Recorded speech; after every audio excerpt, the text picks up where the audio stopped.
एक हाथ की ताली की आवाज। एक पहाड़ों के बीच बसे शांत मठ में एक युवा भिक्षु सत्य की खोज में लगा हुआ था। उसने कड़ी मेहनत की, ग्रंथ पढ़े, रोज ध्यान लगाया और गुरु जी की हर बात मानी। लेकिन उसे अब भी ऐसा लगता था कि वह सत्य को नहीं समझ पाया है। एक दिन वह अपने गुरु जी के पास गया और बोला, गुरु जी, मैंने सब कुछ किया, लेकिन फिर भी मैं सत्य को समझ नहीं पाया। अब मुझे क्या करना चाहिए? गुरुजी ने उसे ध्यान से देखा और मुस्कुराते हुए बोले, अगर तुम सच में सत्य पाना चाहते हो तो एक हाथ की ताली की आवाज सुनो। भिक्षु को कुछ समझ नहीं आया।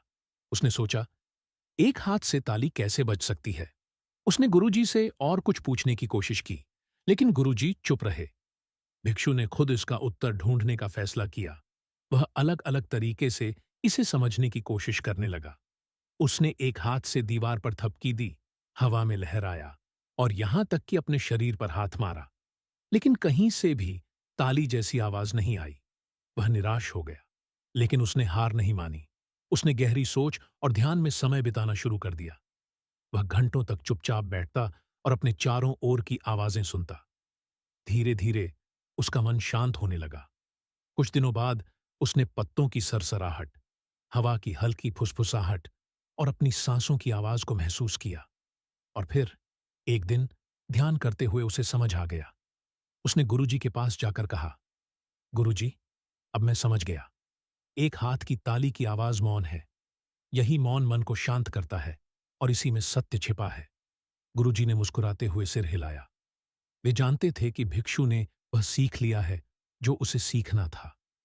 यह कहानी हमें सिखाती है कि जीवन में गहरे सत्य को समझने के लिए हमें अपने भीतर झांकना होगा।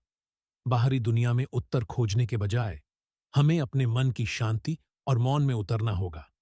जब हमारा मन शांत होता है, तभी हमें असली उत्तर और सत्य दिखाई देते हैं। मौन में वह शक्ति है जो हमें अपने अस्तित्व का गहरा अर्थ समझा सकती है।